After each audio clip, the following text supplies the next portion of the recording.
Sometimes the most delicious recipes are the simplest ones, and Alfredo sauce is one of those simple recipes, so let's make it. So with any recipe that has very few ingredients, like an Alfredo sauce, you want to make sure the ingredients are of the top quality. So pasta, make sure you get a good quality pasta. They're not all alike out there. And most importantly, we're using Parmigiano Reggiano cheese. You want to make sure you have the real stuff here.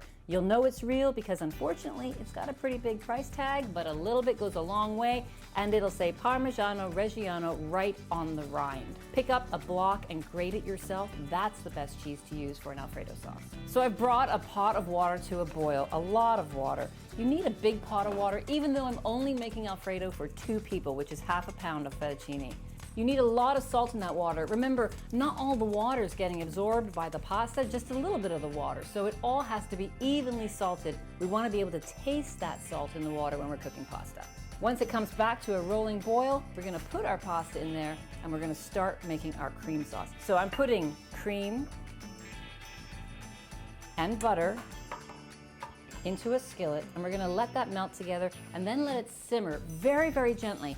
You don't want it to simmer too much because we don't want it to brown and we don't want it to reduce to nothing. So turn the heat down and let that simmer for just about 8 minutes, which is the same time it'll take for the fettuccine to cook. So while our pasta is boiling, our cream is simmering gently with the butter, we're gonna grate the cheese. You're gonna need about 3/4 of a cup to a full cup of cheese. Remember, we're using really good cheese.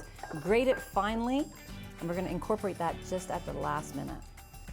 So after about 8 minutes, we're gonna test the pasta to see if it's done. There's no better way to test pasta than to taste pasta. So pull out one strand of the fettuccine, let it cool just for a minute, and then give it a little bite. There should be no white left in the center of the pasta. This has about 30 seconds more, and then it'll be ready to transfer into our cream. Our cream, in the meantime, has sort of an off-white color to it because the butter has melted and it has reduced, and it's working really, really gently. You're not walking away here, you're keeping your eye on this to make sure it doesn't evaporate too much. Now, one of the nice things about fettuccine Alfredo is you don't need a colander to strain the pasta. We're gonna actually use some of this pasta water, transferring the noodles to the cream just with a pair of tongs. So, pull the skillet close to the stock pot, and then grab your pasta, take it out, let it drip for just a minute, and then move it over to the skillet with some of that water.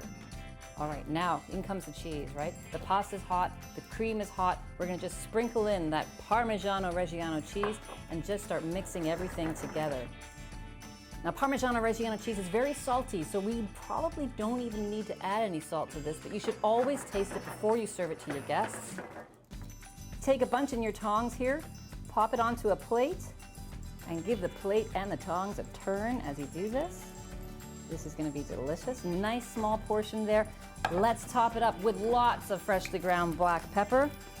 And traditionally, you'd also put a little bit of grated fresh nutmeg. Beautiful. There it is, a beautiful white pasta fettuccine Alfredo.